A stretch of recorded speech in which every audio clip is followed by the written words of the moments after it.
Progress.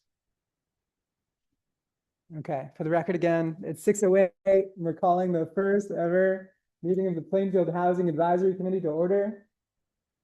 Welcome. Any changes to the agenda? Any announcements? Any public comment? Happy to be here. Wonderful.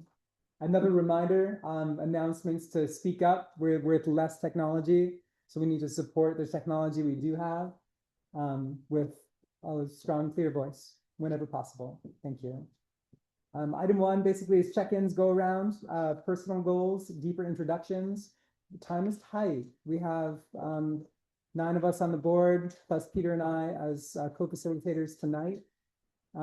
Think about a minute. I'm going to set a timer for 2, and at 2, it's just going to be, thank you very much.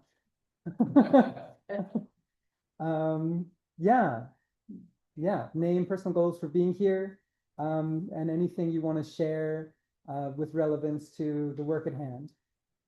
To demo, my name is Francis Rose. I'm on the Plainfield Select Board. I'm a renter in the village. I'm deeply interested in facilitating housing coming online in Plainfield as a matter of survival for many in my community. And I do have a background in design and architecture, and I have my finger on the pulse of this town. Thank you. Oh. Happy to popcorn or go in a circle. Once we go in a circle, though, we're going to stay in a circle.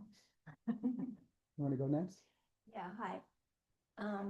Hi, I'm Betsy Ziegler. I have lived in Plainfield for 35 or 40, between 35 and 40 years, I forgot which. And I have been in other positions in town government and participated in other ways. And I'm glad to be here today. I hope to be part of our effort to revitalize Plainfield, and especially the village, but I care about all of Plainfield. So I love the hills, I love the valleys, but I live close to the village, so I want to focus on that, I think. Thank you.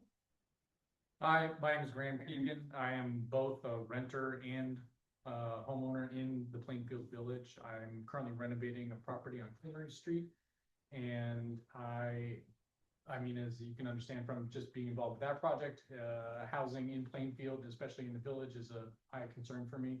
And my experiences in doing that have led me to want to be more involved in trying to figure out other ways to create more housing opportunities within the village. We're neighbors. We're neighbors. We didn't do that. Right now, they're next door to where I am. Is your house the house on stilts? No more. No more.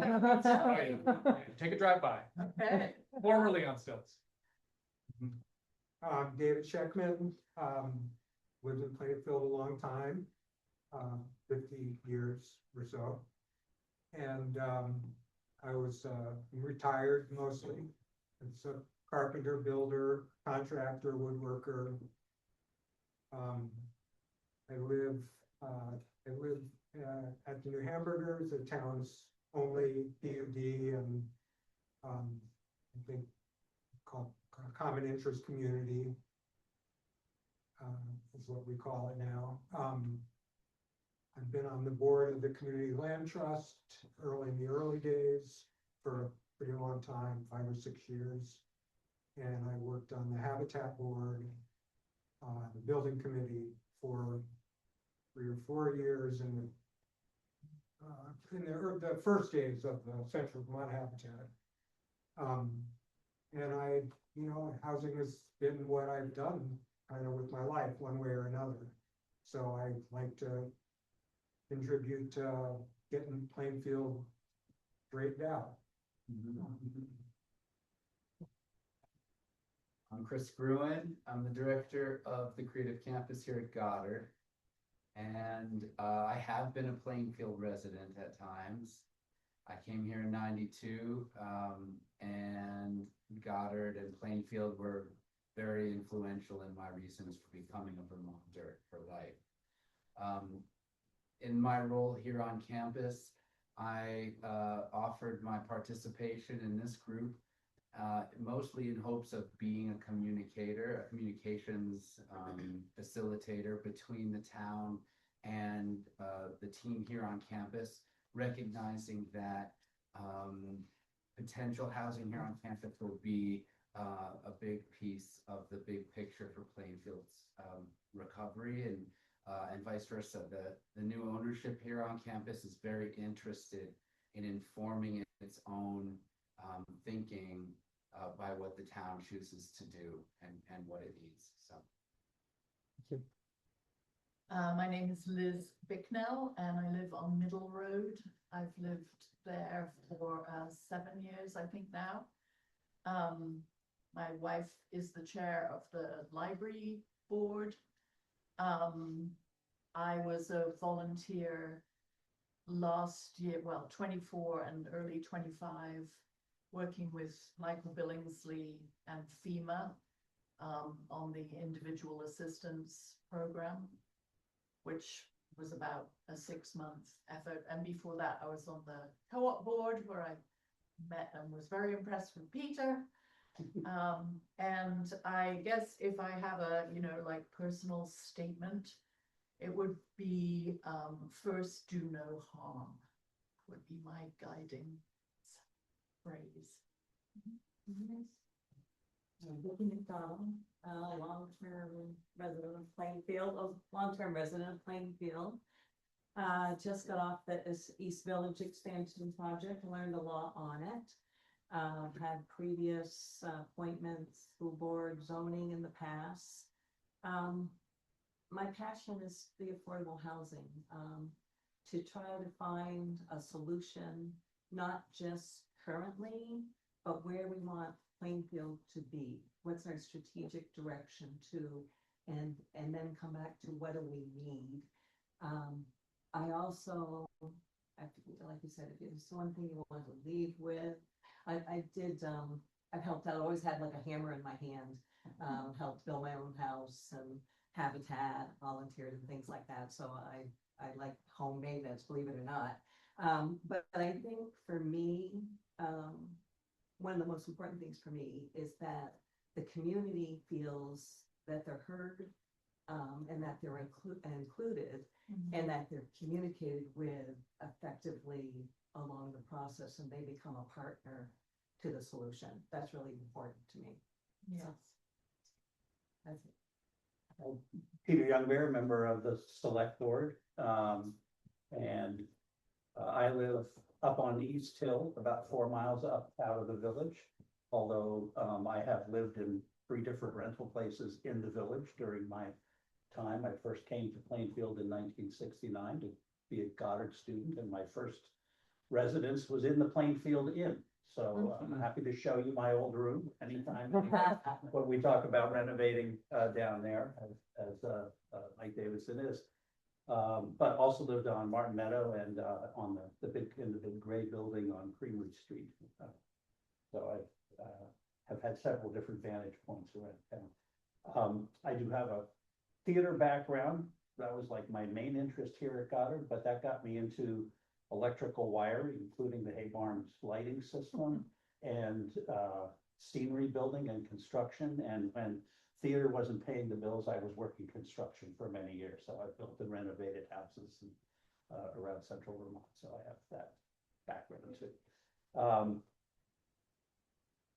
I guess, speaking as a select board member, I guess to the committee, my hope is that this committee brings the select board items that we can act upon.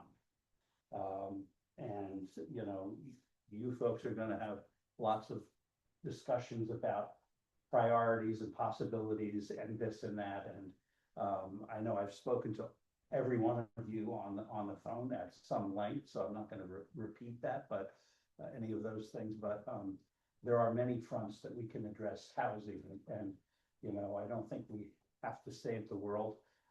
If there were one final thought, or leaving final thoughts, I would say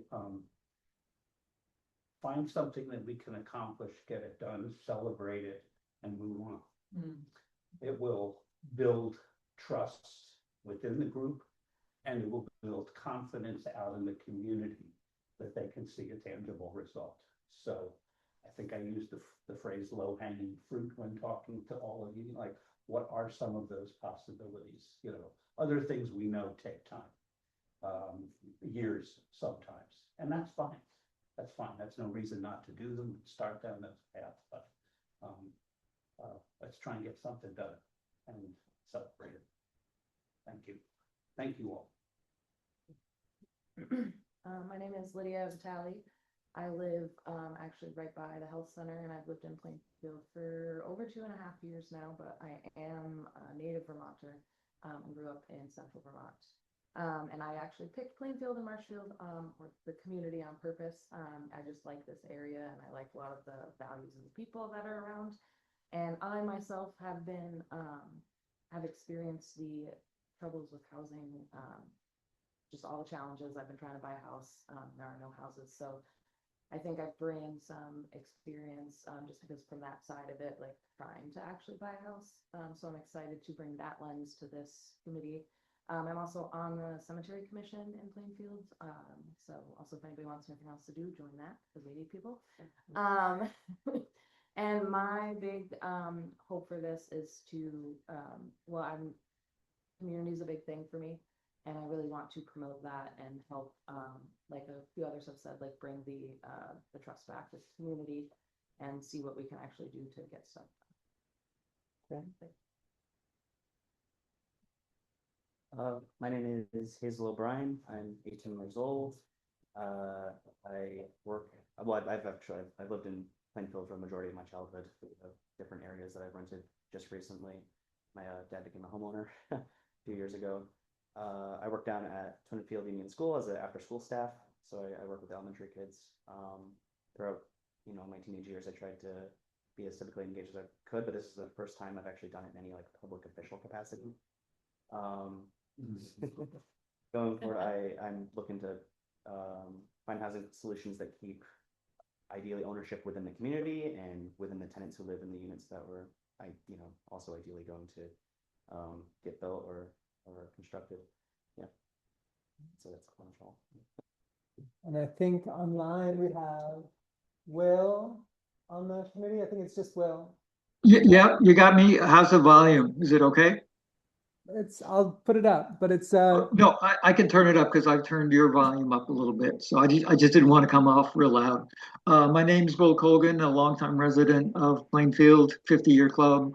I did some wiring in the Goddard buildings as part of the design, along with Peter. Maybe we were. All the buildings are still standing, so we didn't mess up that bad.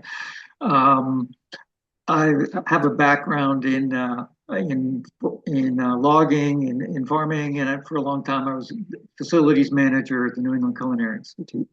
I've been on the planning commission for quite a few years, and if you read anything about the housing crisis in the country, one of the first things you read about is how zoning is one of the problems. So I feel like I'm part of the evil empire, and I think we need to get the zoning to be help expedite some of the housing versus and in any way impeding it. So that's why I'd like to be on this committee and help coordinate the two bodies, the Planning Commission and this, to move forward on some things that would help out on the housing.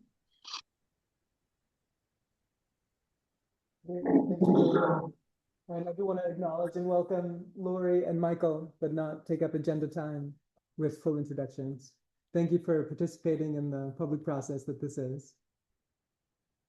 Next piece, we're talking about shared resources. I had sent a link to a Google Drive and folder. Who looked at it? Great, no pressure. If you didn't, it's fine. But it exists. This is a repository for this entire committee. This is crowdsourced. It has been seeded with resources as we have received emails from some of the folks who are at Plainfield Forward, from Karen Hatcher, the grant administrator. As resources have come to us, we've been putting it in this folder, these documents. So if you, all of you, are sitting on any resources or in the course of your living, lifing, and reading, come across resources that would be of value to this group, please populate that folder, populate the document with said resources. Francis, could I make a suggestion? I couldn't Please. open some of the Word documents, so if we populate it, could we just do it with PDFs, which seem to work across a broader spectrum of platforms? Sure, we're gonna have to form and norm and yeah, find out what the culture of operation is. We can receive a request of PDFs. Ultimately, it's not up to me, but yes, I recommend functionality. Are there limits to size? Okay, I don't know if now is the appropriate time. There's a few things that I've been looking at that I just found really useful. Is this a good time to mention them, or? This And is the one is 400 pages, so I was hesitant to put it in the folder, but I will, if there's no size limitation. Can you put a link in the folder? you can put a link in the folder also. I can do that too. It actually, I think this document is actually linked not directly, but indirectly, so that if you go to one of the links in the folder, there's a bunch of links. And anyway, the one I wanted to mention was the housing needs assessment, the state housing needs assessment, which was, I think, done in late 2024, and it is for the years, looking at forward to the years in 2025 to 2029. And it's basically facts and figures and statistics, but it's really interesting and enlightening, and breaks down all kinds of different kinds of housing and populations, and so I wanted to mention it. I'll put it in. I mean, And so at least put a link directly in. and so then this is an invitation to you all to think about not just data, but strategy with said data.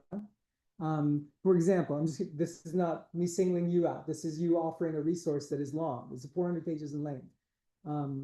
You might want to write anything above the link, sharing why that's interesting, why this link is to be looked at, and what within that might serve the conversation. And if there is for some future agenda that you all are going to be creating, the opportunity, may we discuss page 364. This is really like a juicy thing that I think we all should be talking about. Yeah. And so it's actually less how, I mean, the internet world has just exploded in data. And so the more we can kind of not just populate a folder with more data, but help one another steward the data. And yeah, please. So I actually just took for my final class a grad level social statistics and social justice analysis. So I actually have a lot of resources I can put in there about how to take that data and then actually do things with it and make it accessible. So my professor had a lot of really good resources. So I will write that down and do that. This is a moment. I mean, I think I'm in my mind, this was like an opportunity to get one another excited about the resources that we each are bringing to the table. And we can popcorn, like, what might you have to contribute to that resource folder? Future conversations, in other words. I don't know if it would go in the folder, but I loved reading this. Have you all picked this up? You can get it at the library. At the town office. At the town office. That's town hall. At the And it's opera got house. Yeah. direct quotes from people in it, which is, I don't know, it's good to hear individual voices, I think, and see general feeling of at least the people who attended these meetings. There presumably is an electronic version of it. Sure. But I wanted to read it on paper, so. Yeah, I think it's on the town website. I can put the link on. I'm staring at it. So Francis, can you just, give me the, basics? When did you send this link out, or when did you send this folder Yeah, I out? don't know and- if I received it. I Yeah, don't I'm remember trying to that, get but that. I would love to. For some reason, like it went, and I got it, it was in my spam, and I Oh, happened to find it. You I don't know, know what it was. When, It's, when, was it a couple days ago, or? it was a couple days ago. When was it? It was more than that, I think. I'm trying to get it back in my brain. You shared it on January 11th. It's in my spam. Great. Yeah. January 11th. Betsy, I could just forward this to you again. Thank you. Yeah, I think it's about like that. It's as a public service announcement, I have noticed that there's an uptick in valuable messages in my spam folder. Oh, that's right. It's a pronounced shift. So yeah, if you're not periodically checking spam, please do. I apologize for the missed message. And that's on the town website. Oh, great. There's a link right on the homepage. What does it say? The Plainfield Journal. That document, yes, sir. Okay. I got There's stuff that. from the meetings, but then that report is also posted. I got that, and I just didn't get your, message. It sounds like Liz just forwarded it back to You you. did, yeah. Great. And I see Liz also holding a map. Well, this is Michael's map that I sent to Michael Billingsley's map I sent around Got that.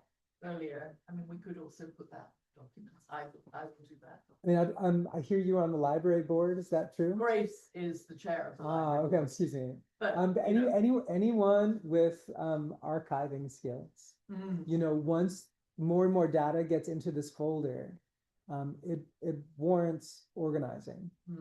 And so it could be anyone, but I'm really like, I was already thinking like we should organize this into different categories first, so I can work. Oh, Lydia. Everybody else is also welcome to do it, but love that. Yeah. Anybody else sitting on or with resources that they're excited to share? Not in the full sharing of them all, like the contents here, but just the headlines. In my case, much of the focus of what I've been looking at for the last couple of years is what are the funding programs that are happening through the state or at the federal level that are providing opportunities for people that are fixing buildings or changing things from currently uninhabitable to habitable, which, you know, just looking back at Michael's map, there's a number of properties that might be worth having conversations with and targeting to try to potentially make them places people could occupy. Gorgeous. Yeah. Did you personally get some grants to do your building? So you've had the full experience of that. Yes. That sounds great. Yeah. Yeah, because it would be, I'm realizing that some of them they're all a lot of paperwork. And I think that is a legitimately large hurdle for acquiring or getting any of those kind of funds. And I think if anybody is interested in trying to utilize them, and that's going to make a difference in terms of them being able to get their project done, then some guidance and some conversations would be better than not, because a lot of the information that's presented on the programs is incomplete, or the way that it's being represented in terms of how the application process happens or how funds are distributed are not exactly accurately represented. So that's the kind of thing that would be helpful. And I think it's that is a great focus for some subcommittee to work directly with people. I know Liz did a lot of that with FEMA. FEMA. Oh, filling out paperwork. Just helping people fill out paperwork. Yeah. I think also there's several people, Plainfield residents that I know will meet with us who are parts of those programs or have really good access to a lot of them that will help us to at least to list them and help gain access to them. And then I'm going to see the possibility too that the various working groups that this committee is going to effectively spawn and create in the process of doing this work is not all need to be active all the time. Like, if there is someone who wants paperwork support on that, that is a work group that can activate in support of a single person or group looking to fill out that paperwork. But, you know, toward Peter's point about actionable, getting things, what are the low hanging fruit? I want to acknowledge that creating a system to navigate the sense like quagmires of paperwork required to do that might not be a low hanging fruit unless someone is there to use it. Yeah. So just, you know, yeah, that the working groups can be, we can approach them creatively. I know you have working groups on the agenda later on, so I don't want to get into that, but in terms of resources, select board, we have membership in the League of Cities and Towns, and I know Will does as the planning commissioner. And when you get into looking at, you know, potential zoning issues or ordinances on, you know, derelict homes and stuff like that, you know, a lot of that ground has been worked in other towns around the state, and we can get models quickly. We don't have to reinvent the wheel on that. So that's a resource. And if you need us to get something from the league, just ask. And I don't know if this is already in the folder because I didn't look, but is there a way to put the zoning regulations? I know they're out there somewhere. I found them before. in the- We happen to have Will Colgan on the line. Will. Sure. Yeah, I have trouble hearing, so I get that. I guess if the headphones on, but yeah, I could send you that. I can populate the folder. It's also on the town website. So we can put that in the folder. Maybe the link is the easiest to the document in the folder, and I can do that.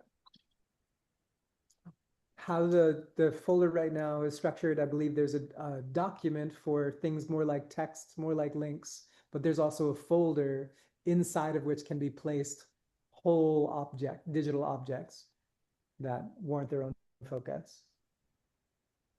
Anyone else want to share resources that they have been seeing or have been exciting them?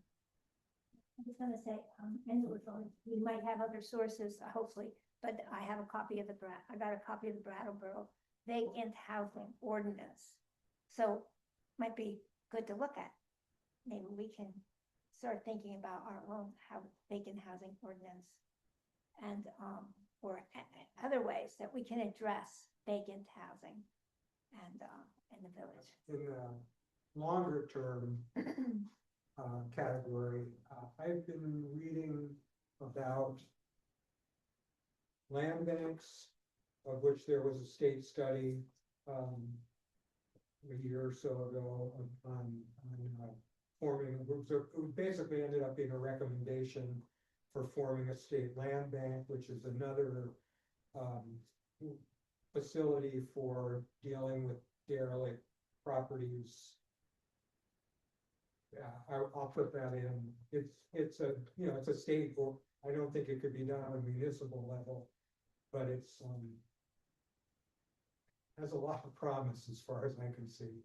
And it certainly was recommended by this legislative committee. And I kind of hope to talk to Mark Mahaly about it, but we'll see. So far, he's been too busy to talk to me, so. I might also mention, Christy Farnham came to the select board in the fall with asking for some time to make a presentation to us about various resources. And we her job at the state is liaison in big part with the Northern Borders Commission, which was set up by then Senator Leahy. In fact, his former chief of staff is the main officer over there. But they are a grants funding source. But Christy had other parties, resources that she wanted to. And when we started talking about this committee, there was some email discussion about maybe even perhaps having come to this meeting, but rather than this meeting being an organizational meeting. But I would say that Christy is probably available to come and do a resource presentation segment, you know, as part of a meeting for you that might put a lot of those organizations and contacts on the table for you. Historic preservation, any number of entities. So, And then building off of that, in that Plainfield Forward report, the visiting team was the professionals and municipal leaders around the state who came to that event to support the working groups with their efforts. Jess Hyman, for example, is like an expert on housing. She's up in the Champlain Valley, but she was like, I want to support the work of this. I am here to support the work of this. And so the resources in the resource folder is not actually just data. It's people too, connected to organizations, many of whom have resources to bring to bear to support this work. And just gonna time check. We got 3 more minutes on this section before moving on. I went onto that housingdata.org site, and you could actually do things. Housing toolkits is one of them that has a lot of information out there. And the other one is community data profiles. So you can actually call this site up, you can click on the map for Plainfield, and it comes up with a lot of statistics specifically for the town based on some consensus data from 2023 and 2024. So I found that very valuable. Will you put a link in the folder for that? I'm not sure I'm qualified to do that, but I believe it might even be in the minutes, or something that you sent out that had the link already for housing. That housing, I'll need some help with that.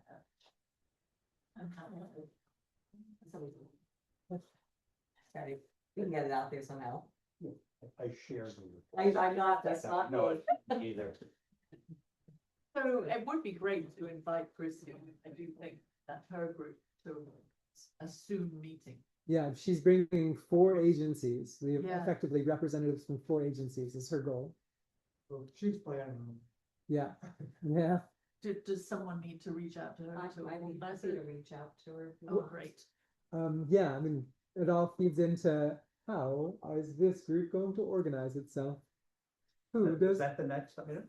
is it? You know, Not yet, but we can talk about that next if that's where the energy is. And hello, welcome, greetings, welcome. Any more on resources before we move on? I mean, just in general, because of my job, at Washington County, I connect with a lot of like networking. I don't necessarily have like tangible resources, but sometimes I might know a person that I can bring in, capstone. I'll say people like that. So just putting that out there too. I can't put the people in the folder, but Yeah, I mean, one of the valuable lessons I've learned about municipal government is it is at a small enough scale that we each get to be creative. We get to like, I have a friend who can like help us. I want to invite them to our next meeting. This kind of thing is possible, and like, welcome, welcome, welcome. That kind of creative support for the endeavors. All right, I'm gonna move on. And maybe it's a big jump, but prioritization of potential committee activities, the low-hanging fruit. Who's tracking what? Who? Maybe a more effective entrance to this is who has a passion for what. I know Graham had talked about, no, somebody, excuse me, sorry, had talked about this, but I have a really big passion with like connecting to the community and kind of getting their trust back, and I have a lot of ideas about how to do that. I was working with the East Village expansion project a little bit right before that kind of ended, specifically about this. And I do know the community pretty well. I worked at the school at one point, so I think that I would really enjoy that part of it. But I'm also flexible.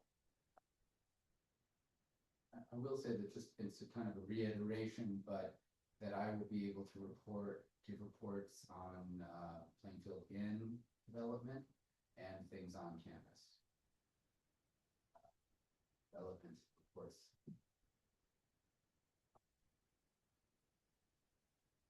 I think I have quite a few things on my list, but you know, I like the low hanging fruit analogy, and I think what William brought up when I looked at this map, and I blew it up, which makes it a lot easier to look at, and I could we could find a way to make more copies of it.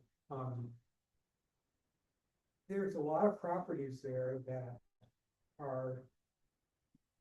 Michael and his assistant classified as livable. And we don't know what's gonna happen with FEMA and buyout. We also don't know, but I would like to learn what effect removing the dam and building potentially, and I know that's now changed a little bit, 2 new bridges in the village that are gonna be much more capable of passing larger volumes of water. Yeah, I'd like to look at some of these livable houses and can they be saved? Is there a way, you know, they're classified here as livable. I don't know if that means people are in fact living in them. All of those things. There's a lot more detail to learn about those things that I think would be great to learn to see what we could do. And, you know, I'm not confident that buyouts are gonna happen. Maybe there would be people who would like to buy a livable house that might be a little less prone to flooding than it was. And maybe money is there to help in some ways, fix them up, whatever. But to me, that's low-hanging fruit, and anything that gets the village cleaned up is what my priority. You know, we've had to put up with not cleaning up the village because of FEMA, and it makes it hard on everybody, I think. So that's my first one. Goddard was going to be my second one, because there's so much potential and chatter about what may or may not happen. Most of it is things I have felt positive about, and the more we learn about what might happen and maybe influence it, the better.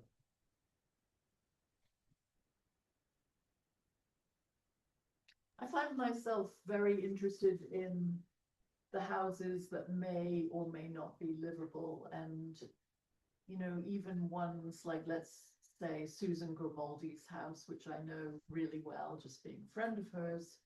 You know, that house is definitely livable.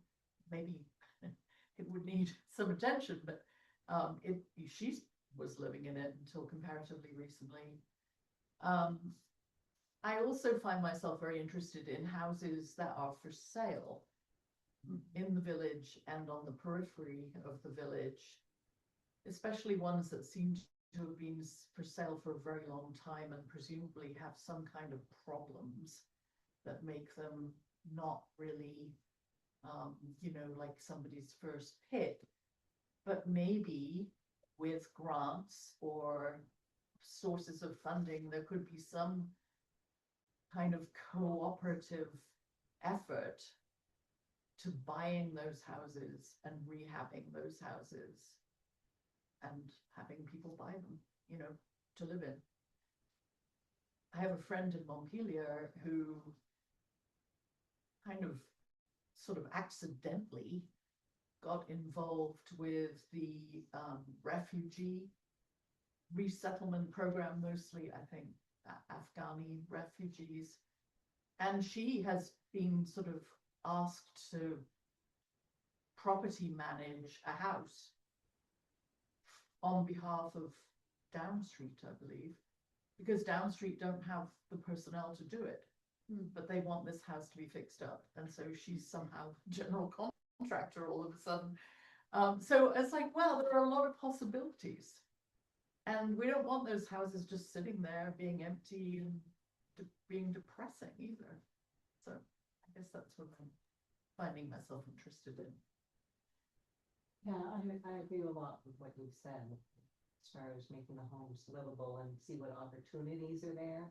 I'm also curious about a program called home sharing, and whether or not, you know, there's opportunities for our citizens, you know, if it fits them, there's a match there that might benefit two parties or more than one party, that might be an opportunity, that people would want to share expenses and there's a match there. So I'd like to see if we can kind of explore that a little bit.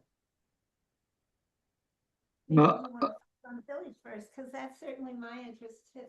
And I don't know, I'm just putting that out there, but I'm feeling like a lot of even small things could make a big difference for the next couple of years.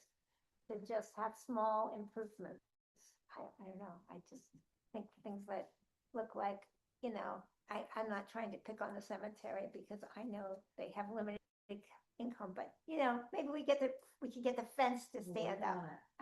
Okay. I've been working on my last 6 months when the winter happened, so don't Aw. worry. All right, other people have noticed it, but I just think there's small things that we could begin to do and encourage homeowners to do to just make the place look a little neater and more attractive, and maybe at the same time we should be getting to know our regulations better. I should be, and we could be maybe sharing a little brief description of with people about how you could expand your property if you have expand the housing on your property, if you happen to have a little extra space. And when I drive around the village, I do say, maybe it could be a second home, small second home, in the back of that house. I don't know, maybe the land isn't suitable, or maybe the owners don't want that, but I also could say we could encourage that kind of thing, because it's certainly a lot of our landowners like myself could use maybe some help with their expenses at this point. So if you can swing it to add on another living space, would be a potential more income for them. Complicated, I know, being a landlord, but anyway, these are kinds of things we can encourage and explore ourselves. So. And that ties in with the outreaches. One of the things that hasn't happened is, the allowability of accessory units as a permitted use in the village. Make that better known in the village as part of the outreach that maybe this committee could follow up on, having a newsletter of housing or something that would let people know what's going on. And I would work with Betsy on the abandoned housing regulations. That's a low hanging fruit that we could certainly find from other towns and have that in place. So I'll be in touch with Betsy and we can work on that. That's a subcommittee, right, Francis? That's a start of a subgroup. Okay, yeah, let's do it. I would just jump in. I like your beautification, small things type of thing, and what flashed through my mind was, sponsoring a contest. Get people excited about it, competing with, flower planting in the spring, or whatever it is, and unfortunately, FEMA tells us we have to leave the messes there until, the buyouts are complete. And, it's just like, I cringe every time I go past, this debris pile or that one. And some of it, feels to me like a hazard. it is a hazard. In addition to being depressing. It is. It's totally a hazard. It has to be. That maybe we can come up with something creative. A twist on the accessory dwelling unit idea.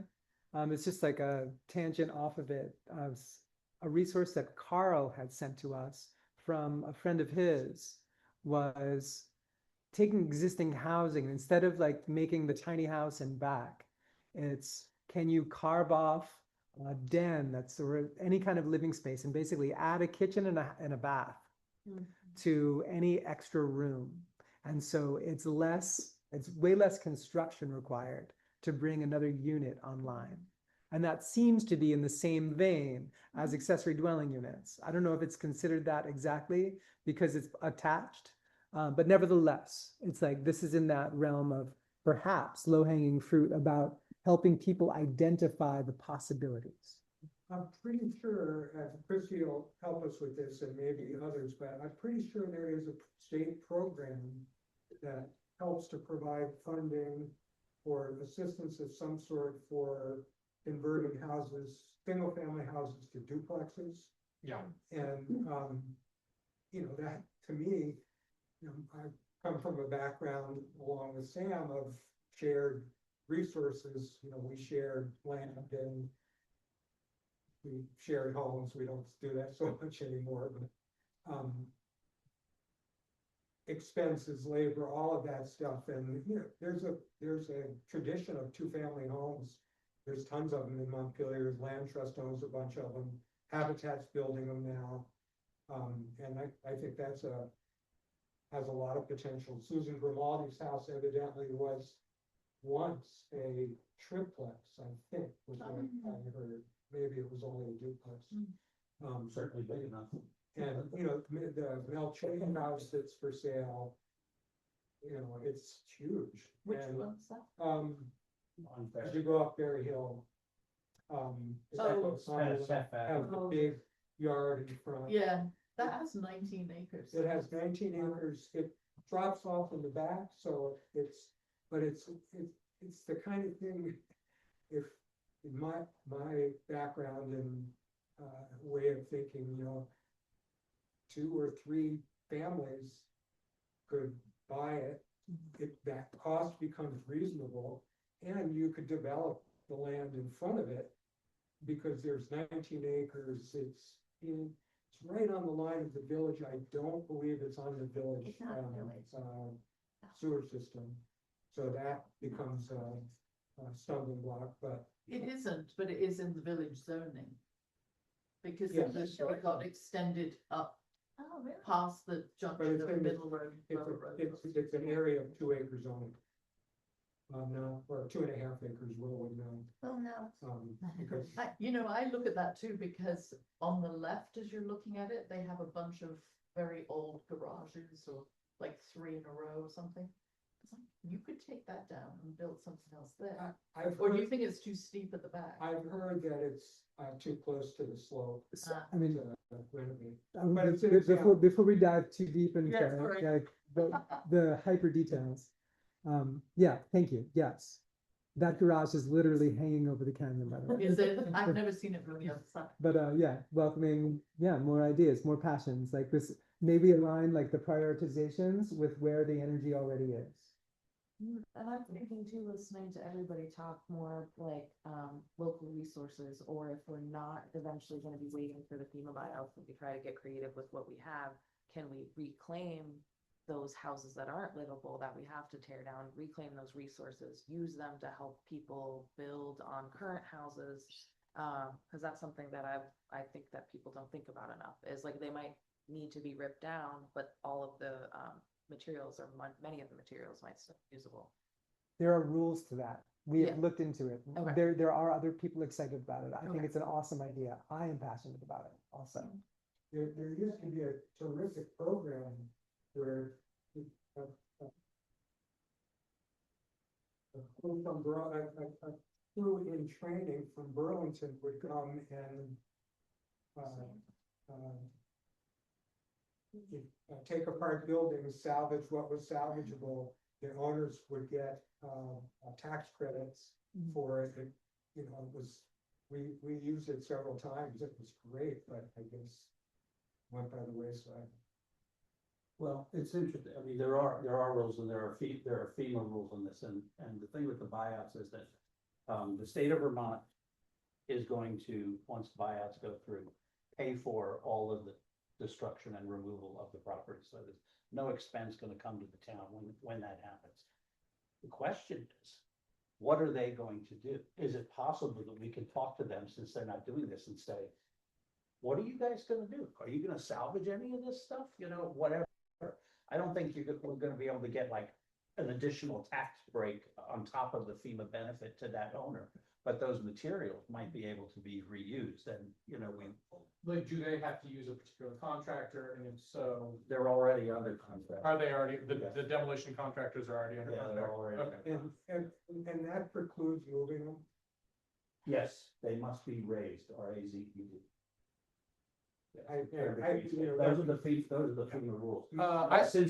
But since Vermont has said they are going to do that, there might be a way to salvage that material. You know, Purpose. yeah, It's just another thing that I am passionate about that I wanted to get in the mix, in people's minds is, I don't know how many people here are currently homeowners, but I'm in the transitional space where I rent, but I can't actually occupy the home that I have. But the opportunity to transition from renting to home owning is very challenging. And any opportunities that we can encourage to create equity building for people that are trying to do that, that would be something that I'd be incredibly passionate about. Whether that's, are we talking about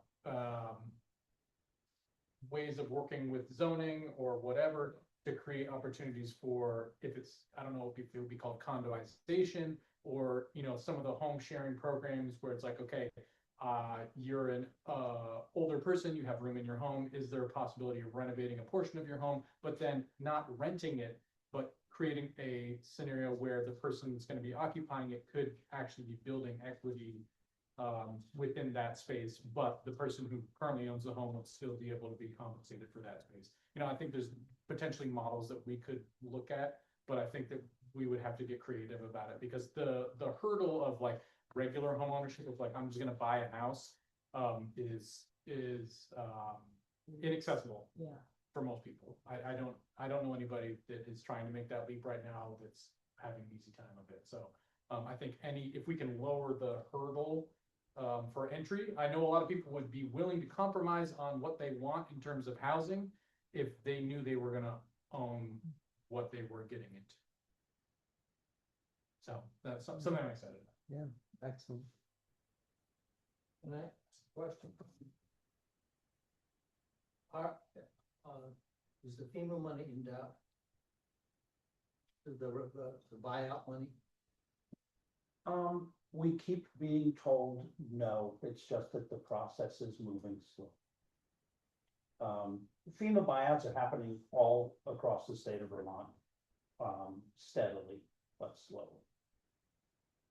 But, And the scale of it is deep because we've not received most of the funds yet from the flood of 23. It is now 2026, and so it is a slow train. Yeah. And so there's no way of actually knowing if the train is going to reach the station, and it's hard to tell because it's just creeping along. Well, if we're moving ahead at that pace, I mean, that's 3 years, almost 3 years, 2.5 years ago, right? So if we're estimating that the ones that happened a year and a half ago are gonna take, I mean, it's gonna take, if we haven't heard anything, Our Yeah. 2023 properties which have is, all been approved by FEMA. yeah, They are now in the appraisal and ownership acceptance portion of the process. And then once those folks decide whether they're accepting the offers, you know, once the final numbers are determined, they have to decide whether they're going to accept or not.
for those stories and those issues, so. Yeah, well, yeah, this will be my. Yep. Any So questions? another low hanging fruit, I think, which we touched on a little bit, is the derelict houses. So not the buyout houses, but the houses that are empty or close to empty, that are just sitting there. I think there's at least a half a dozen. Yeah. Peter and I and Christie looked at, we walked by some of them. My take on some of them was that they were imminently fixable. They're maybe not livable at the moment, but, some of them are nice houses with nice outbuildings, barns and garages and, it's a tough one because, most of them are owned by one person. I think this is where the ordinance type thing comes into play. I'm personally scared of the ordinance for the town because I think as I've read the ordinances, Betsy has shared some, and like the Brattleboro one, I just don't know if the town can handle it. It's Yeah. a lot of requirements for, it's not like, oh, the house is empty, we get it. It's like, period of time, there has to be inspections, a health department or a health officer. Mostly they're written as though there's a staff person who's doing that kind of thing. But nonetheless, there's these derelict houses that both make the village feel crummy and, are fixable, I think. Maybe not all of them, but certainly some of them. So I think that's a great area to work in. And it's another area I would like to talk to our legislators about, not national, not federal, but state, because it's a much more reasonable thing for the state to do. I just want to jump in there, someone who had applied to be on this committee, Pitts, who lives in rental housing and has issues with his landlord, and you can read about him on Facebook almost every day. But the Brattleboro ordinance, you mentioned the health department, I think it was just last year's legislature or the year before, almost all of that stuff was moved out of the health department and put into fire safety. So it's no longer health person, it's fire code. That's where they put it into, labor and industry. And so I think that is presenting some issues as well. And the legislature just did that, so. We're going to be transitioning into the next section, which I think dovetails into this one.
Thank you.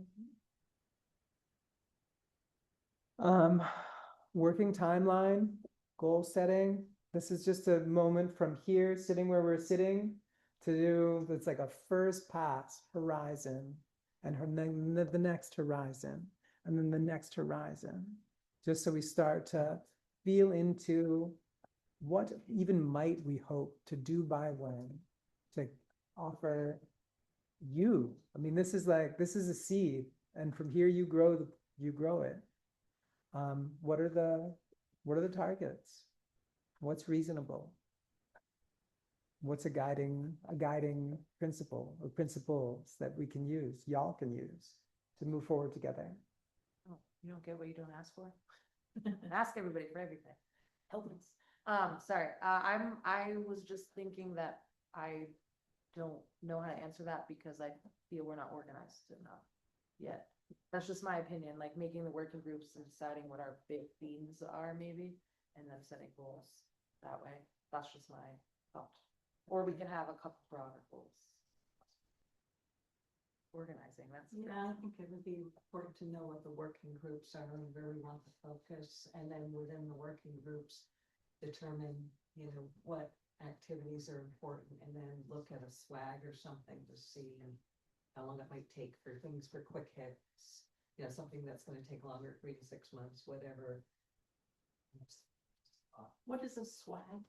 Just a high level estimate, you know, just taking a Okay. pot shot. And then as you learn more about the information, you actually, you know, break it down, you can refine. Instead of, you know, we learn that we've got trouble here, you know, we can't get to a resource because we have another dependency, it's gonna take another 2 weeks. And so you start refining your estimate as far as getting it out. You know, you think that you can get it done in like 1 to 3 months, whatever, for example. Well, I think what Peter said at the beginning, about, you know, actually achieving something, get one thing done, he said, wrote it down. That seems to me like a good goal, like to focus our attention on one kind of renovation or restoration that could become a model for others. So, I mean, there are these derelict houses. It's a shame in a way that they are all owned by one person, because that probably makes it more complicated. But, you know, if we could create a blueprint for this is how you go talk to an owner, find out what they're willing to do, how we could help them do it, and then apply that, you know, up to other situations. So like what you were saying, it's talking to the owner, and then you have the ordinances, derelict properties, abandoned properties, and how are those gonna relate? You know, as far as determining what your approach is gonna be to that property owner. So yeah, all connected. And we might look if for that particular area, we might look to who can help us. And like, sometimes I think maybe Mike give us a hand with Al.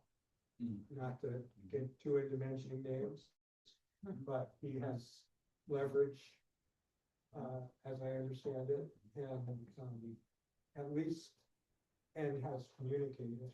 I think that's the key is the communication, a functioning relationship with some folks. And I, you know, under Mike's interest and request, I've done some of that legwork where I've gone out to our neighbors already and just to sit down with them, invite them on campus to hear their experience, what they are thinking about, what they need, like, you know, Para Wenzel down in the corner of the old Topon, and Karen Janlis up here, and not assume that they're in any kind of particular thinking about what's going on, but actually hear from them and keep them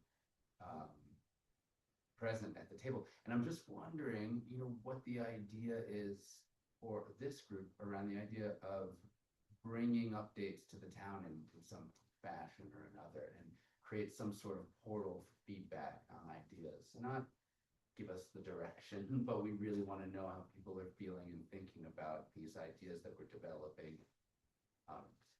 You're not to go so far as to say, let's start another process of a town think tank on what should happen, but we're going to be developing new pathways forward probably in here. And I feel like it would be amiss if we didn't include the town's thoughts and response. So I guess one get thing done action would be to decide how we're going to do that. I think we had brought, people had brought something up like this at, Plainfield Forward, and just, I was noting, like East Montpelier has a newsletter, and that might be not affordable, or maybe it is. Somebody said we might have $800.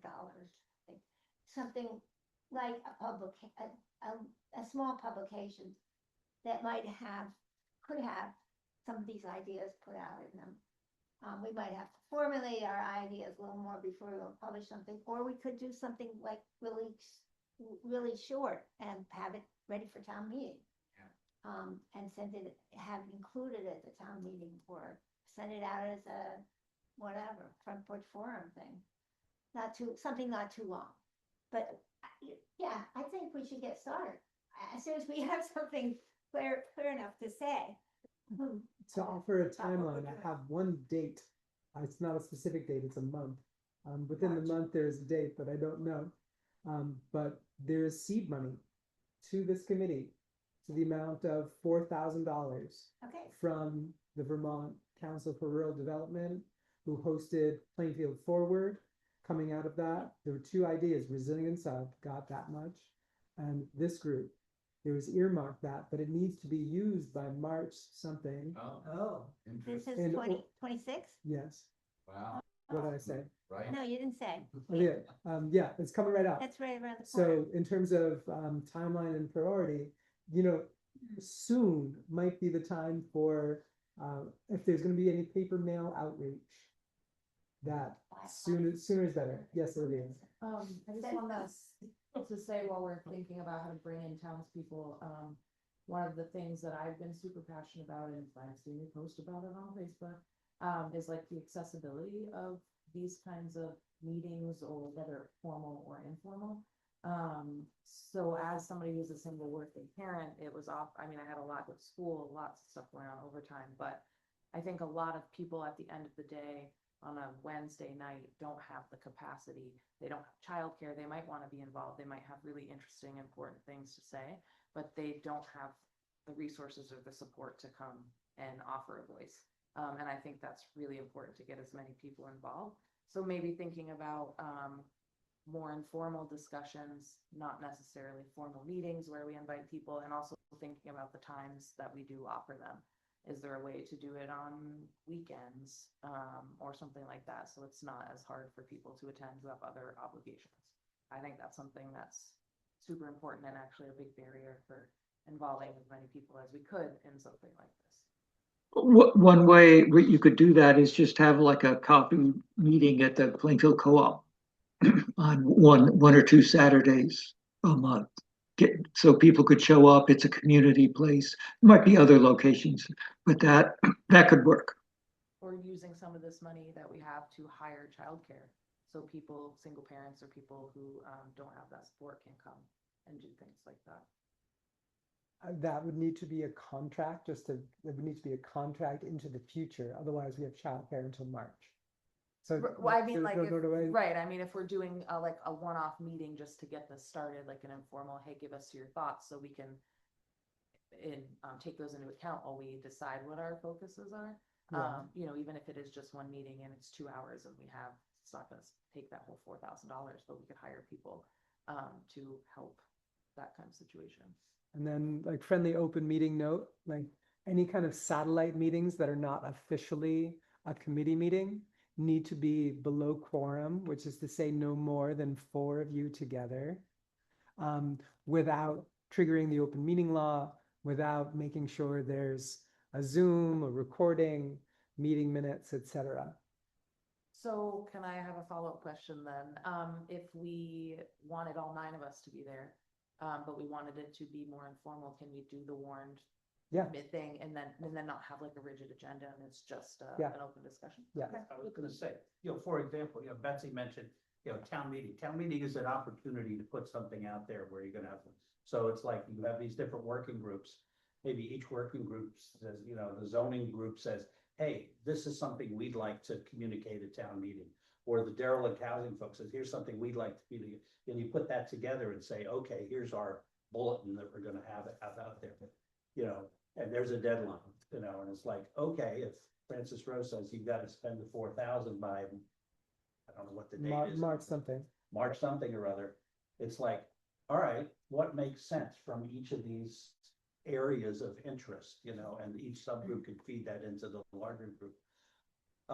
You could also, to follow up on the quorum issue and what Lydia just said, sponsor an event, how to check in, we've had public information meetings on, emergency management, on what's happening with FEMA and federal highways, what's happening with, the East Village, where it wasn't a particular action meeting, but it was a place to report to the community what you've got done and some ideas you're thinking and seek some feedback. So, if you pick these things and then feed from your lower groups, you can get to an agenda that's like, okay, what can we, and you can kind of set those deadlines and say, okay, we're gonna have that meeting in, 6 months, and then you work towards producing something for that. So, And bonus, if you can like get it, is toward making meetings more accessible, which is awesome. Yeah, arrange childcare, pay them in advance. Get a I don't even know, a gift card to whatever restaurant you want to like bring food. I mean, including childcare and food makes events more accessible. And so, yeah, just like there's a deadline. So remember to use that money creatively to push back that horizon for that deadline when possible, when reasonable. But I missed that. When you said, So I what was- Peter just said was, it may take 6 months for y'all to Right. have an agenda to really fill out Right. a community meeting. right, But if the budget runs out in 3 months, then like what kind of gift cards can be arranged or what kind of contracts to be entered into in advance of So that for- to arrange for needed services now to be paid back then. okay, so for example, if we, like, I guess some of the timeline discussion kind of scares me because I think some of this stuff is gonna take time. It's just inevitable, especially hands-on stuff. Winter, it's we're past the holidays, but, town meeting is one short, February is a short month, it's, visualizing getting substantial things done isn't, I have a hard time visualizing that. I mean, I But- think that's a lead but though. So if we say we were able to establish a goal of a newsletter, which was, went to everybody in town. And the goal, we would have to figure out what the goal of the newsletter itself was, but if we knew we wanted to do a mailer, which was, I'll say essentially a report on where all these things are at, and we had a target of 6 months or even longer for when that newsletter would happen. Spring, late spring, as the weather changes, that might be a good time. We could then have a contract. We could enter into a contract by March for that, with the anticipation of a mailer 6 months later. Oh, like, Is that something that would fly? To You mean me, like it's worth a a co- designer and a printer person? Yeah, the dollars Yeah. something to do that. And the cost of mailing, which is substantial. I don't know what the rules are for the funding. You've had more contact than I, so. not deeply about that. The conversation to have is with VCRD. I can connect you all. I will I make a note. can connect with them. Yeah. Yeah, I've got connections with. Great. But I want to acknowledge that there might be a lead in what David was just describing. There's a seasonality here. This is also the dawning of this group. The working groups that are first convened now might not be the working groups that are going in May. There could be a first round of working groups to handle, like, what are the things that we think we can accomplish this winter? What are the things that we might need that money to accomplish? And if we line it up sooner the better. And then all of a sudden we pass from this first phase into the warm season, and all of a sudden it's like, okay, then you also have more practice working together, finding out what y'all's groove is together. Then, okay, now we're gonna get this working group online and this working group online that had no real place of purchase to start right now, but might in May or whenever. If I might, to follow David, you know, you're right, lots of things are going to take time, okay? But I think it's important to communicate with the town that this committee has gotten itself established and started working. And, you know, we are a scant 6 weeks away from 7 weeks from town meeting, okay? So if you think about it, how many times is this whole group gonna meet between now and then? If what you announce to the town at town meeting is simply, we have met, we've started, and we have created the following 4, 6 working groups. Because there are quite a few people who filled out the form to be on this committee who said, I don't have the time to make the commitment to be on the committee, but I would love to work on this working group or that working group. John Broderick and Chris Mixick, just a couple names just pop. They're willing to do that. And I think then that if the rest of the people in town who see this newsletter say, oh, they've got up, they're actually running, and I'm interested in working on that piece, then you've created a feedback loop for extra people and energies to come in and help you get to the next step. I don't think much more than that is accomplished. I don't think, or expect that you're gonna come into town meeting and say, hey, you got 3 houses built already. Look at that. Boom. That's not good. So I saw Vicky hand, I saw Lydia hand, and then just want to acknowledge that on the agenda, we're actually moving into the establishment of the first working groups. So I just have a quick question. When do those booklets have to be printed that go out for town meeting day? What's the They're done. deadline? I think it's done, right? It's the end of January, but y'all could write a report, right? Yeah. But the report would need to be done ASAP. And That's nice. and then any other publication, Yeah, you don't have to be on the deadline at the town. any other publication you want to share at town meeting, y'all just bring it there. Yeah. Okay, Put it Lydia. on people's chairs or in their booklet. So I have a couple thoughts. They might seem a little silly, but I'm going with them. One of my thoughts is, what if one of the things we work on in the next 6, 7 weeks is also little bios about ourselves that we could include or put out there somewhere on Facebook. Because I think that that's going to go a long way with, like, who are we? What are we? Why are we here? Why would people in the town care if all this stuff has been happening and they don't feel very connected and like it's going to go anywhere? And then another thought I had, which I kind of brought to the communications group from the East Village project, was in tandem getting information out in multiple ways. So putting out a mailer, but are we allowed to create a simple Google website where we can compile all these things and it's linked from the town website, and then we constantly put, oh, here it is on Facebook, just go, we've updated it. Y'all already have a page on the town website. Okay.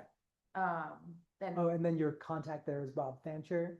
I can send that, but like, just so you know, okay. if you need anything published to y'all's website on the town website, Okay. Bob Fancher's your guy. And we can do like also like a simple Google website with our own stuff Also, you that's may, linked. which Okay. is what Eviac also did. Yeah, and so I think that that's super important, just to have it all in one space and again accessible for different needs for different people. Fantastic. Or also just another side note, going door to door. Hello, here's our mailer. I know that that's maybe super old school and takes some time and manpower, and I'm not saying we have to, but it's just a thought that I have, which might be, there's plenty of people I'm sure that aren't on Facebook, older people, people who just don't check it. You can miss things on Facebook, creating an email list or those kind of. That is so true.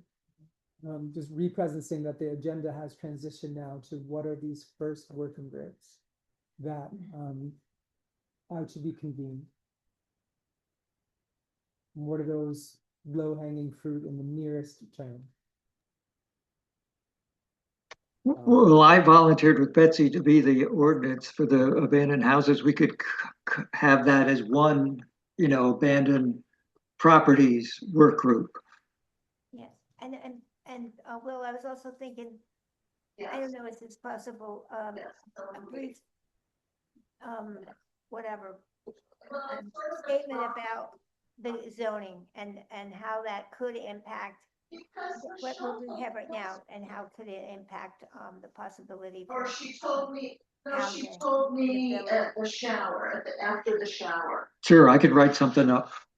And you're Okay. supposed I to mean, bring yeah. finger food. Yeah, we can work on that, but it could be just something that. Okay, well, it's it was a simple, way but to get simple together and and meet for the accurate. family. You get the accurate part, right? It just so happens the planning commission is going to come out with some more amendments in the next couple months, so it dovetails pretty well with increasing the ability to create housing. Excuse me, the goal is to create what? Just expedite the ability to create housing. Yeah, okay, that's, all right. Yes, I'd Yeah, like to do that. Saturday. I should probably say I'm also on the planning commission, Yeah. because. Unless Aria texts you with something completely different. Will, would you mute yourself? What was that?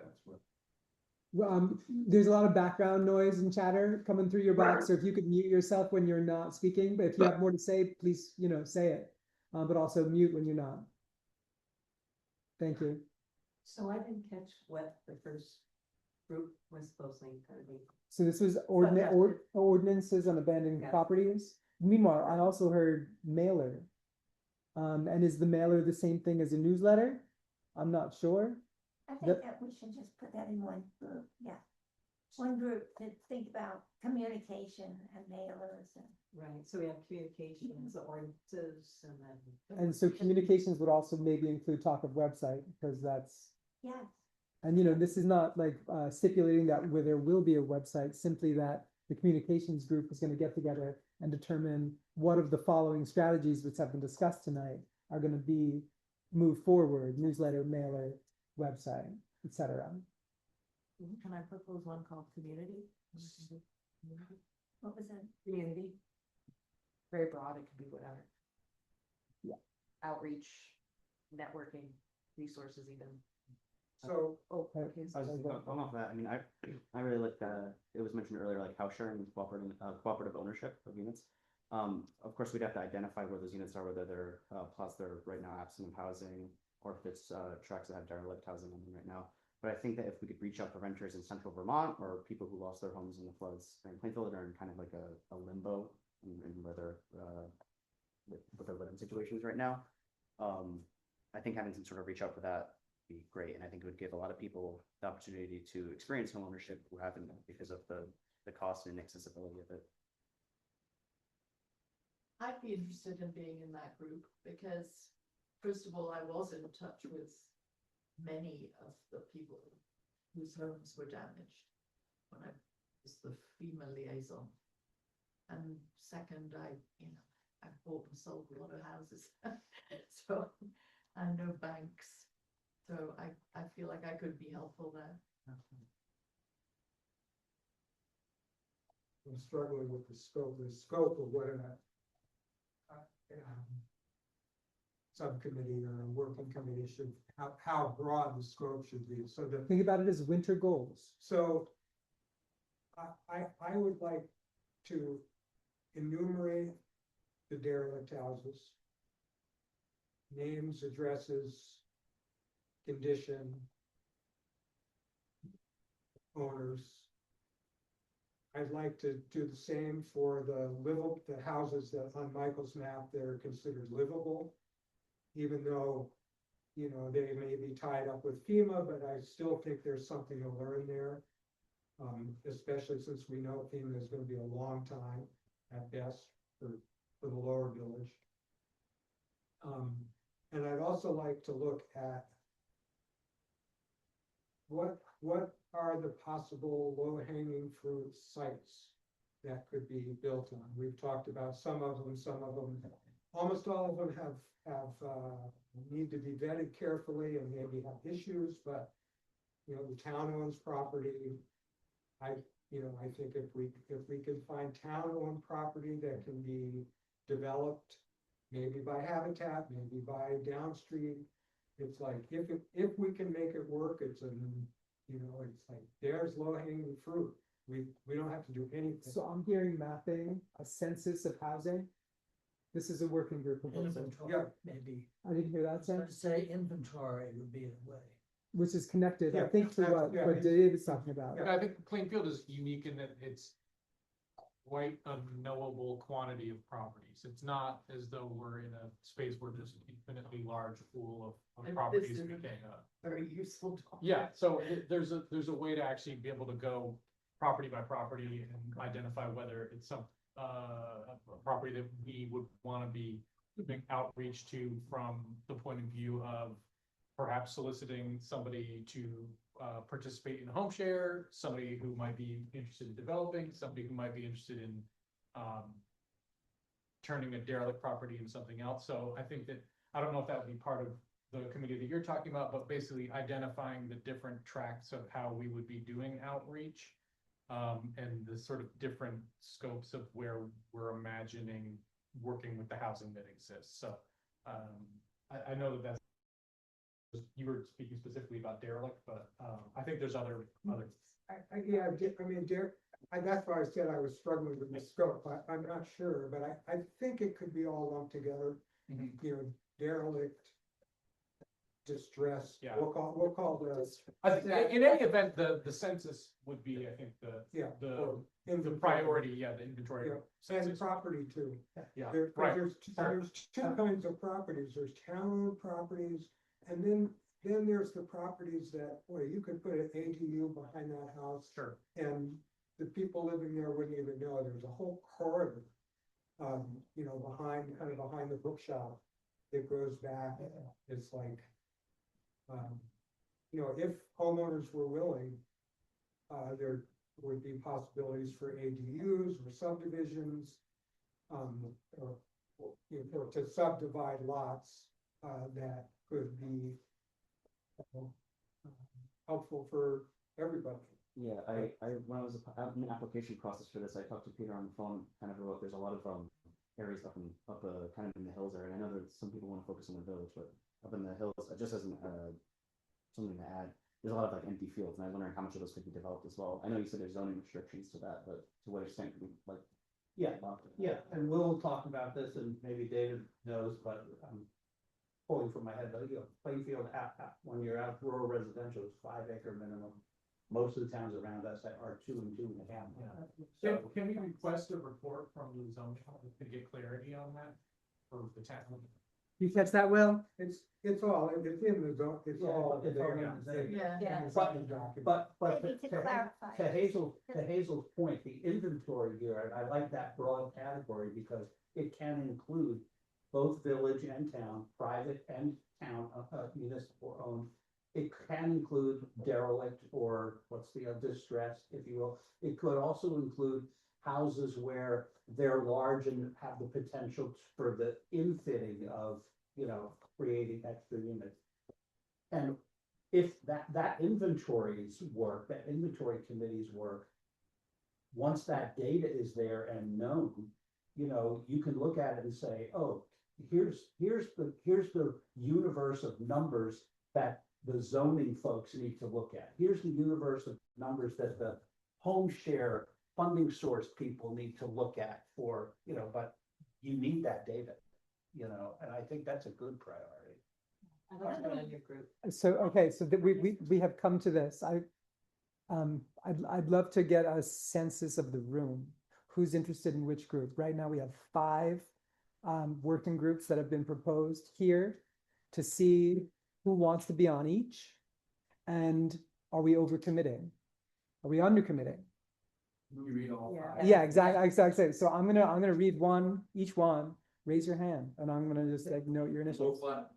My note of the thing I feel like I'd like to say right now is that I think the last one we just put forward is a more complex issue, about, what kind of development we want to encourage in what's our agricultural and rural zone, and maybe needs a little more time than right now. We're saying we're forming some we're forming some preliminary groups. I don't know, I think that's a bigger question, a bigger issue. I think we should put a little time into discussing about how do we want to encourage the open lands that we have in the rest of the community, and how do we want to encourage development in them there? I Or think, just- I think so.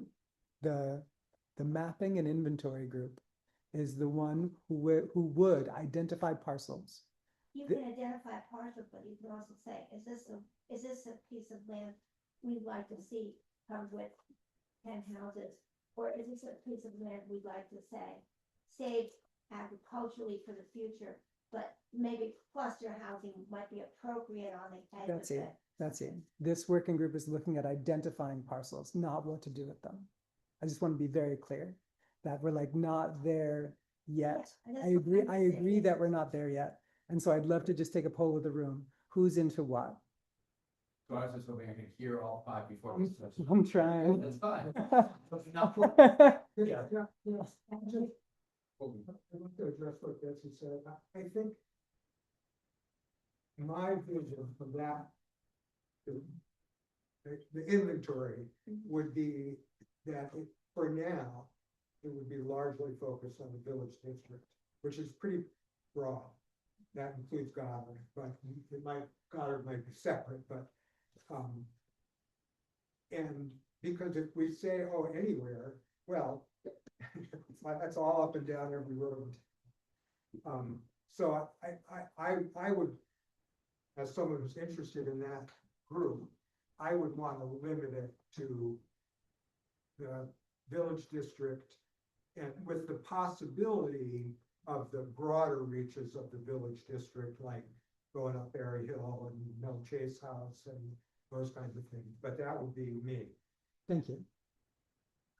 I On like- to communications. Who's interested in the communications Well, work here? So first, can we read the groups? I Right. think Okay, that fair groups is enough, fair enough, fair Right, enough, yeah. fair enough. I'm feeling the rest of the time. I Yeah, want to yeah. honor y'all's time, Yeah. and I'm trying to keep us on track on Yep. time. Here, as long as. Just- 5 working groups: communications, which includes newsletter, mailer, website, whatever more wants to fall into communications. Ordinances, community, more broad, outreach. Although that does seem, maybe there's a moment, Lydia, how does community interact with comms? Because it seems very connected. So my thoughts are just maybe 5 seems like too many at this moment, but that's just my thoughts. Hearing everybody talk, had kind of done ordinances and zoning, inventory and mapping, and then community outreach / communications. And then my thought would be like maybe as we go, we might split those as things get bigger. I also heard from Hazel, looking at the house sharing, cooperative ownership, and flood fallout generally. Sounds like community folding. Yeah, I think that would be part of like community and outreach. And Okay, so I organized it into 3 different groups. it's to say your groups again. Yes. Ordinances and zoning, inventory and mapping, and then outreach and community, or you could call it outreach and communications, just those 3 groups Outreach together, and- outreach, community, communications, Mhm. and then in the future. All right, Yep. that works for me. Where- Okay. Where would Goddard fit in to those? Because Community to some extent, it's low hanging fruit. Yeah. Because stuff's gonna happen, already happened. Maybe it does fall into if you're talking about the census and inventory as a consideration. It's yeah. Okay, all right. So communications and outreach, raised by a show of hands. I'm just gonna make notes here. Yes, Lydia, Hazel. Okay, ordinance and zoning.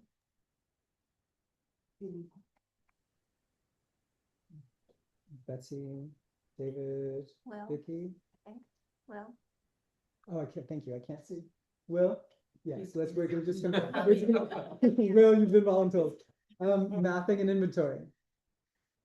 Okay, give me a second. I end up on that, or is that? Yeah, jump, this is a moment for anyone and everyone to join the working groups. Sam, Vicky. Okay. Betsy, I already got you, Graham. Great. Great. Fantastic. Is a working group allowed to pass quorum? Like if, or do those groups have to be smaller? 1, than 2, four? 3, 4, 5, Every 6. fourth. That's an excellent question. Technically, like the 6 of you meeting needs to be warned according to Vermont state law, which I recognize is a procedural hurdle. Who did you have at 6? I had, Graham, David, Liz. Oh, Sam's not included. So Sam is not included. So technically- I had 4 people, Vicky, David, Liz, and Grant. Who else was Betsy, on the inventory? you just Yes. Oh, I thought you were on. Ordinance. Wait, Yeah. there's no limit. That- You know, right. it's like there's no Right. we can be on multiple working groups, but it's play it to your availability and energy. But if you hit 5 committee members, then We show up. So 4 of us. But the people who are not on the committee, so like Sam participates, he doesn't get counted as one. How simplistic can the recording process be? Like, could it just be like you meet up in an area and you set up a way to, does it have to be live streamed or? No, it does not have to be live. Does it? It's What? the ask is it's desired. It's Okay. to make your best efforts is kind of how the law is written. So what it would be is ensuring that no other town meeting was happening at that time. I'm happy to offer you the select board Zoom credentials. You can sign in from anywhere. You do not need a Zoom, or the owl. You do not need to be at the Opera House. You can be in your house at a kitchen table, so long as you then take notes and post it along with the recording of the meeting. And then you just post it to the website. You email Bob Fancher and you say, would you please post this to the website? I also saw something on the video that I kind of looked through a little bit. It said that there's a 48-hour notice. Does that have to do? That's true. You have to warn the Notice meeting in it. advance. And That- Facebook two is, different- and two fake different front porch forum is enough for that, and Facebook. So, Yeah. no, no, that is, Oh, I have to post that. it has to be Did posted at a you town did hall. you send everybody the open meeting links? It's in the document. Yeah, but I would urge you all to read the open meeting law. There's also a requirements. meeting training. It's like a 1-hour video put up by the state Yeah, that That's is very just helpful. for your awareness. And that's on the town site. I would just search the internet for Vermont open meeting law and you'll quickly find a video. That's what I did. The meeting room at the municipal building, that's where we do the planning commission. It's all set up. I don't know how to do the tech part. We could learn. I don't think it's that big. There's a sheet of paper that has an instruction sitting Yeah, on the you table. know, still a hurdle. I wouldn't be able to. Oh, do it. trust me, it is. I can't. But it's also a nice room. It's for a small, a group of 5, it's perfect. And it's not always available. You have to sign up for it, but it can be if it's a regular meeting at a regular time. I found it great for the planning, great for the planning commission. So this is going to touch on scheduling as a whole realm that this group is going to encounter. First, we need to figure out, it doesn't actually have to happen sequentially. When does this group meet in a time generally that all are available? That's almost a miracle to find that. Second, could lean into the subgroup meetings. The working group meetings are not actually an official, not if the want is for them to not be official, to be working rather than warned, then we could lean into the reality that out of this group of 5, one person is probably not going to make it at any given time, and lean into that. Or, oh my gosh, we all can come. Does anyone want to sit out? Would anyone like to visit anyone else instead. So it only applies to 5 or more. If the right? quorum is Oh, above, okay. it's above half. Out of So the committee, okay, it's the committee. but Yeah. So for, if there's other people who are involved. for the select board, it's 3, Right. for this group, it would be Okay. 5. Yeah. If there's like a stand-in, if one of the people volunteers to be stand-in, and some, and then that fourth, the fifth person goes. Well, we're not necessarily trying to have 5. Right, then we don't have to worry about it at all if we just commit to 4. So, Or you don't have to worry about it at all if you warn it. Because that's. All right. So what's the difference between you have a committee that can have 4 people? It's an open. It's an open meeting, just like this is. So there could be other people. Yes. What's the difference? State law, unfortunately, it's like for the group of 4, if you had a committee of 4, if you had 2 people meeting, you would need to warn it if it was an official committee. And what the select board has done by convening this advisory committee, rather than one of the outcomes of Plainfield Forward could have been that a group interested in housing unofficially gathered to gather information and organize themselves and do whatever with said thing, then Vermont has nothing to say about it.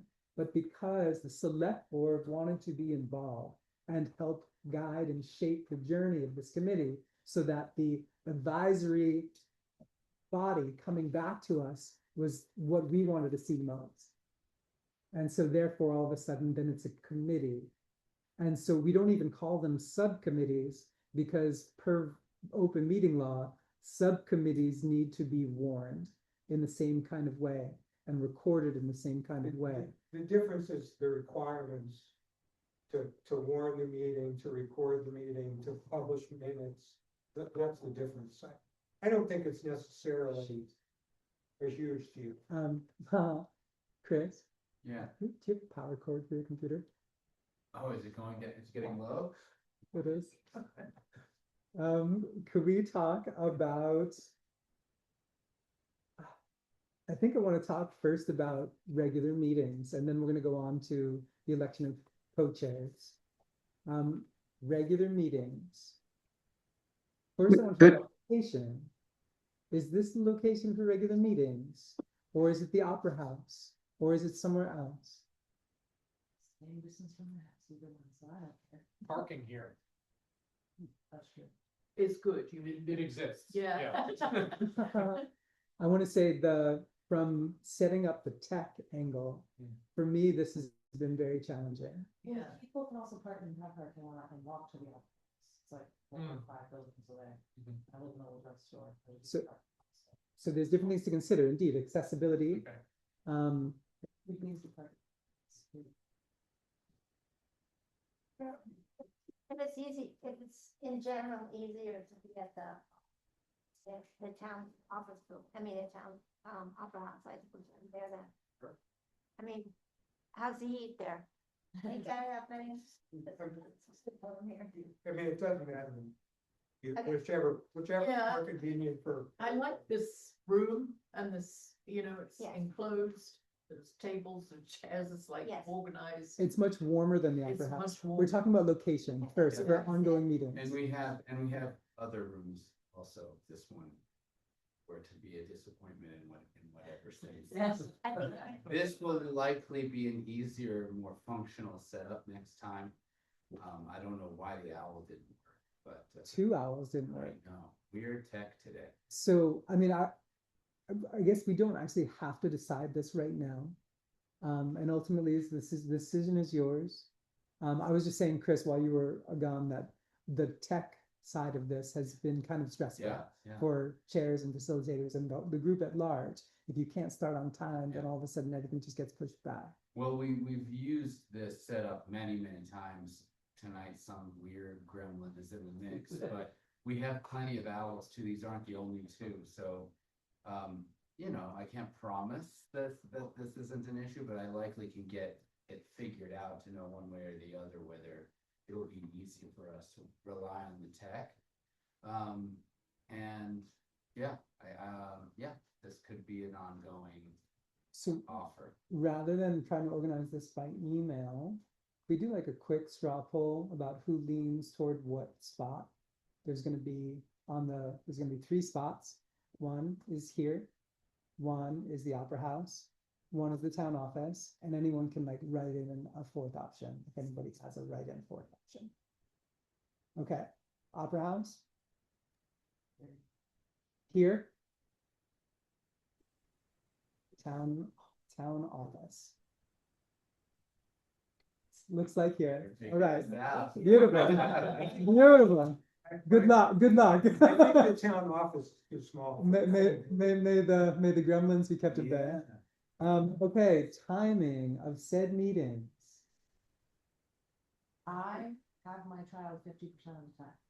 He's pretty self-sufficient and can come, but I would prefer if I can have him on the nights we meet. So like we did 2 weeks from now, 3, 4 weeks, you know. I mean, But every week I have different days on. Let's not forget the option of creating childcare support, right? Is that what you were gonna say, Rose?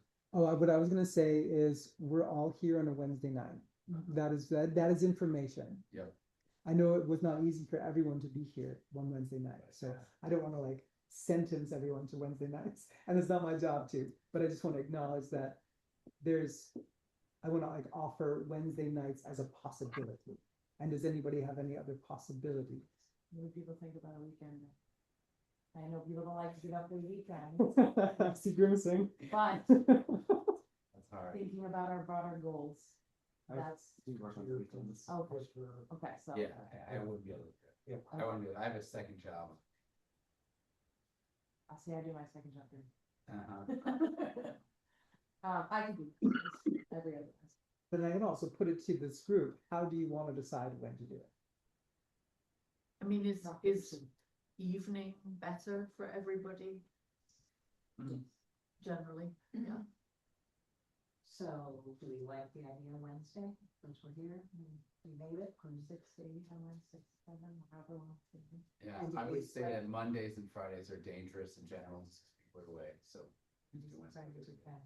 All right, so 6 o'clock, okay? And there isn't another like town meeting on Wednesday, is there? any other conflicts? Not that I know Not about. usually, Mhm. no. I know the EVAC did every other Thursday, Right. because that was available on the That's correct. calendar there, so. I mean, I would be interested in an hour earlier, but if that's hard for folks. I would too, just because it's It's late. winter and it's dark and I'm good with it. it's icy. So can we do 5 o'clock, is that what we're hearing? 5 o'clock on Wednesday.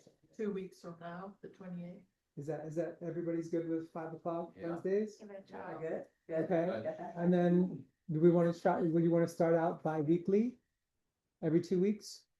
Yes, I think so. Bravo, people. Bravo. What's the date? 28th. 28. The next one's the 28th, right? At 5 p.m. Same room. Okay. Different owl. Every other Wednesday. Amazing. Amazing. So I'm gonna jump ahead in the agenda just to announce the date for the next Plainfield Housing Advisory Committee meeting, which maybe it's already said, but 5 o'clock here in 2 weeks, which is the 28th. Gorgeous. I'm gonna have a conflict on the 3rd or 4th Wednesdays, just because I'm on the board of the health center, which meets on with usually the 3rd Wednesday of each month. Duly noted. I don't think Okay. that, great. I have a quick question. So Rose will be using the same account for Zoom? I'm happy to pass these credentials along to you. Great, thank you. And then the meeting will be saved automatically to You, that account? you save it to the cloud. So it'll be accessible through my computer, or will it go to your email or your? This gets into a realm that I've not actually seen personally. I think Bob Fancher has access to the cloud. Great, so it'll be Bob that we follow up with to get that meeting posted. Exactly. Let him know that it's there and along with your meeting minutes. Which brings Business issue. Yes. us to the election of the co-chairs and clarifying any responsibilities that either lay with or outside of the co-chairs. predominant one of which is note-taking. I'm gonna do my best to take my scratch here and turn it into meeting notes. I'm actually going to create a document and invite you all to look at it and add anything that I probably did miss in my meeting minutes. Before, I guess, technically what would happen is in 2 weeks, this draft meeting minutes would be brought back as an agenda item here to you all, having read in advance of the meeting to approve the minutes formally, which then go to Bob Fancher. So that's the mechanics. And we need to decide whether or not that's the responsibility of the co-chairs, or that's the responsibility of someone who wants to be secretary, regardless of whether or not they're co-chair. Anybody who loves taking notes? Or if they're not taking notes, so the note taking could be passed around the room and it could still be the secretary's job to make sure those notes get where they. True, and then you also have a recording of this meeting, which can be viewed. The select board receives the help of Jamie Hammock, who we have 2 different note takers. Dan Fingus is doing like a basic set of notes during the meeting, and Jamie Hammock is filling that out for us. Yes. Oh, I thought that was me. Dan basically does the highlights, and, if there was a motion, he captures the specific language. Yeah. And those are really that's the bread and butter of the minutes. You don't need to have, Joe said this Yeah, and Mary right, said right, that. right. That's what the recording is for. If Right. anybody wants to do that, you might put some highlights in, that's.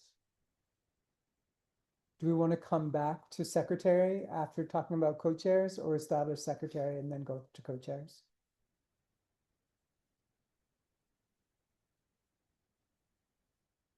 No volunteers. I mean, Good. I'm pretty good at note taking. I have a lot of experience. You guys have seen me over here like this. If I had a computer, so yeah, I can kind of do that at least in the beginning.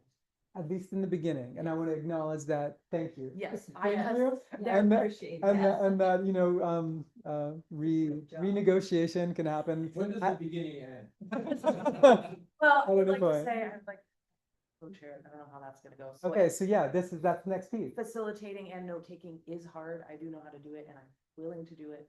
But if I do become a co-chair, it might at some point get hard. Is basically what I'm getting at. Secretarying is soft, meaning it can be passed around. If it wants to be passed around, it should be passed around. So there's flexibility there. The state doesn't care about how we do it. Yeah. But they I do, will- but I'll they, take it on right but they now. do want chairs. Who would consider being a co-chair of this committee? 1, 2. Anybody else? What exactly did What we about talk Will, about? is he in the mix behind us? Will, any interest in being a co-chair? If there are 3, yeah, I will be remote till May. So I have to, and I do have that conflict with the health center. So Okay. there are those 2 limitations, but I have chaired plenty of meetings, so I have some experience. Okay, I mean, to respond to Hazel's question about what is the co-chair, chairs are running the meeting. They don't have to facilitate.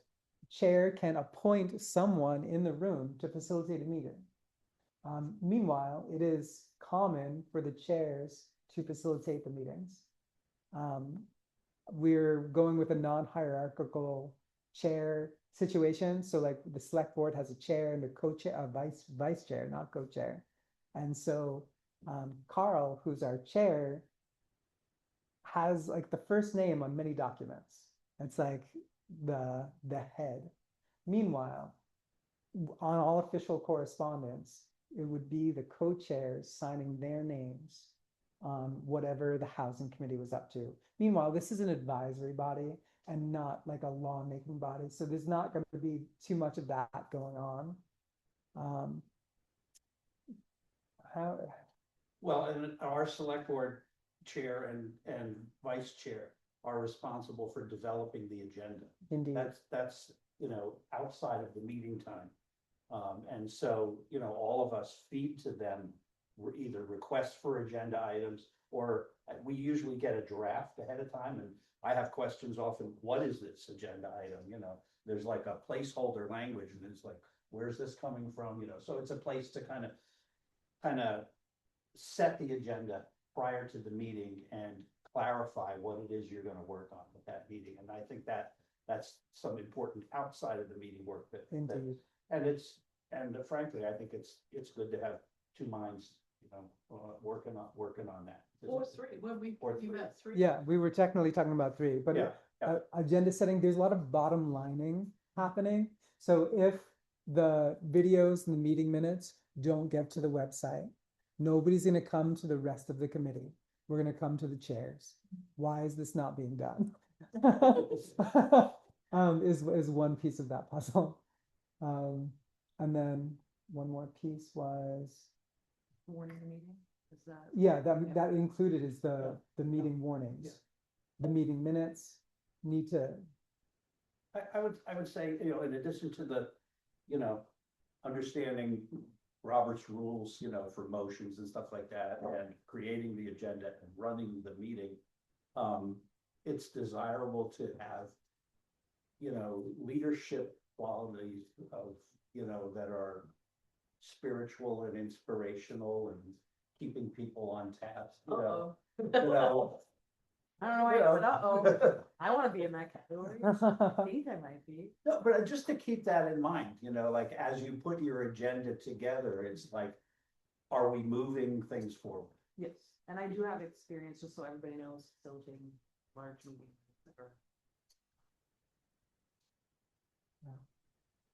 I would say that I do not, but I am well organized. and meanwhile, you two are right now the only ones who have is that? expressed interest. I heard Will say, yes, but. Yes, but, Will did say yes, but also we had to ask I Will, didn't hear the but. He's got conflict on Wednesdays And he's also on another. out of state physically, and Out of- but, you know, but he zooms in all the time. I'd be interested, what's, how much homework is there, because I also have college. so that's one more piece. If the EVIAC is any consideration, the email volume that you will be receiving as co-chairs is significantly higher than the rest of the committee.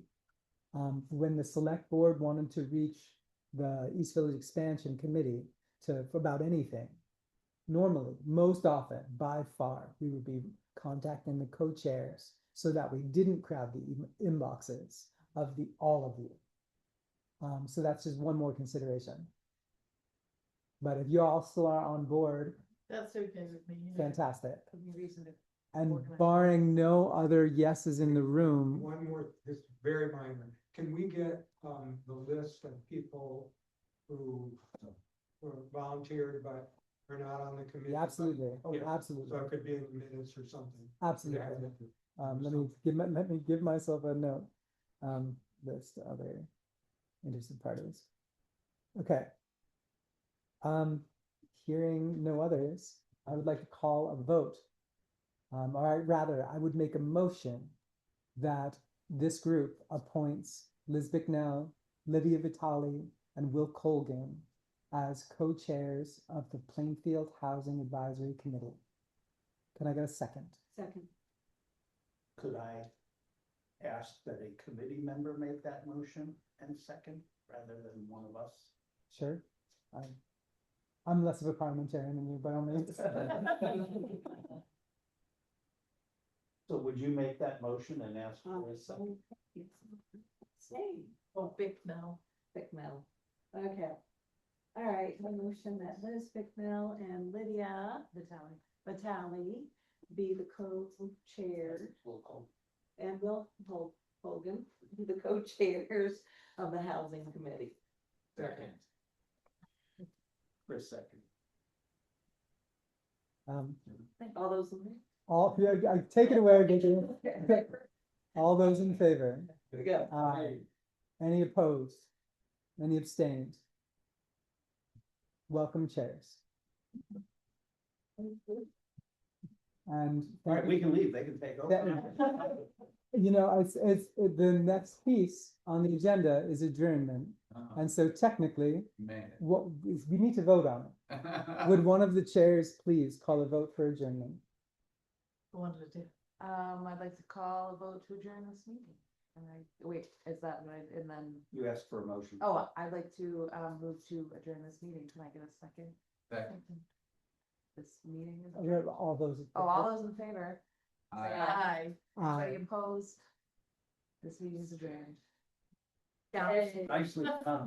The I meet- will go over the Robert's. rules the of meeting, procedure and technically, the meeting is adjourned at 8:09 p.m. Okay, That's 8:09. like part of that's part of the record. I wrote it down to go over them. And another role for the chairs, which we didn't explicitly mention, is they run the votes. Okay, Oh, yeah.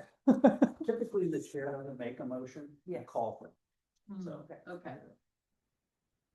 Take care, Will. Thank you, Michael, Lori. Thank you for joining us. Good night.